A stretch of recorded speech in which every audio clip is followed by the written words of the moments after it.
గారు Madhavi Reddy very brief. ధన్యవాదాలు అధ్యక్ష. ఈరోజు రవాణా శాఖ మంత్రి గారికి వాళ్ళ దృష్టికి తీసుకెళ్తున్నాను అధ్యక్ష. కడపలో హెడ్ క్వార్టర్స్ లో ఉన్న ఆర్టీసీ బస్ స్టాండ్ కంప్లీట్ గా చిన్నపాటి వర్షం వస్తే కూడా మోకాలు ఎత్తు నీళ్లు వచ్చేసేసి చాలా ప్రయాణికులకు ఇబ్బందికరంగా ఉంది అధ్యక్ష.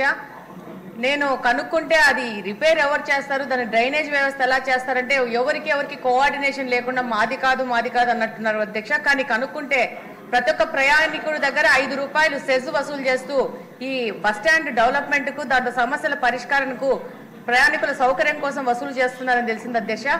దాని ప్రకారం కడప బస్టాండ్ కు 3.5 లక్షల రూపాయలు సెజ్ ద్వారా ఈ అక్టోబర్ వరకు డబ్బులు వసూలు చేసుకున్నారు అధ్యక్ష. మీ ద్వారా మంత్రి గారి దృష్టికి తీసుకెళ్తున్నాను. తొందరగా దాని రిపేర్ విషయం మీరు ఒకసారి పరిశీలించి సంబంధిత అధికారులతో సమీక్షిస్తే బాగుంటుంది. ధన్యవాదాలు అధ్యక్ష. కాగిత కృష్ణప్రసాద్ గారు ఇచ్చిన వరం తీర ప్రాంతం అధ్యక్ష. ఆ ప్రాంతంలో జీత భత్యాలు ఆశించకుండా దేశం కోసం సైనికుల్లాగా కాపాడేవారు మత్స్యకార సోదరులు అధ్యక్ష. మా తుని నియోజకవర్గం తొండంగి మండలంలో సుమారు 10,000 మంది మత్స్యకార సోదరులు ఉన్నారు అధ్యక్ష. వారిలో సుమారు 7,000 మంది ఈ మత్స్య సంపద మీద ఆధారపడి జీవిస్తున్నారు అధ్యక్ష.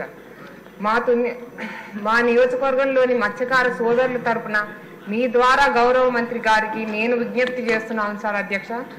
బ్యాన్ పీరియడ్ లో వారి నిషేధ భృతిని 20,000 రూపాయలకు పెంచాలని కోరుతున్నాను అధ్యక్ష. కొత్త బోట్ల కోసం సబ్సిడీలు మంజూరు చేయాలని, అలాగే బోట్ ఇంజన్లు వలలు ఏర్పాటు చేసుకోవడానికి సబ్సిడీ ఇవ్వాలని కోరుతున్నాను అధ్యక్ష. ఐస్ బాక్స్లు అలాగే కొత్త ఇంటి నిర్మాణం కోసం సబ్సిడీలు ఏర్పాటు చేయాలని, 50 సంవత్సరాలు దాటిన వారికి పింఛన్ ఇవ్వాలని కోరుతున్నాను అధ్యక్ష. ఫిష్ ల్యాండింగ్ సెంటర్స్ కల్పించాలని మీ ద్వారా గౌరవ మంత్రి గారిని కోరుకుంటాను అధ్యక్ష. సముద్రంలోకి వెళ్లిన వారికి GPS ట్రాక్టర్లు అలాగే ట్రాన్స్పాండర్లు కల్పించడం ద్వారా వారి భద్రతకు లోటు లేకుండా ఉంటుందని మీ ద్వారా గౌరవ మంత్రి గారికి విన్నవించుకుంటున్నాను అధ్యక్ష. అలాగే మన కూటమి ప్రభుత్వం రాగానే జీవో 217ని రద్దు చేసిన గౌరవ మంత్రి గారికి మీ ద్వారా కృతజ్ఞతలు తెలుపుకుంటున్నాం అధ్యక్ష. చివరిగా అధ్యక్ష, సెజ్ ఏర్పాటు వలన భూములు కోల్పోయిన అలాగే కాలుష్యం వలన జీవనోపాధి కోల్పోయిన మన మత్స్యకారులు సోదరులందరికీ నష్టపరిహారం అలాగే తగిన న్యాయం అందించాలని మీ ద్వారా మంత్రి గారిని కోరుతున్నాను అధ్యక్ష. థ్యాంక్ యూ అధ్యక్ష.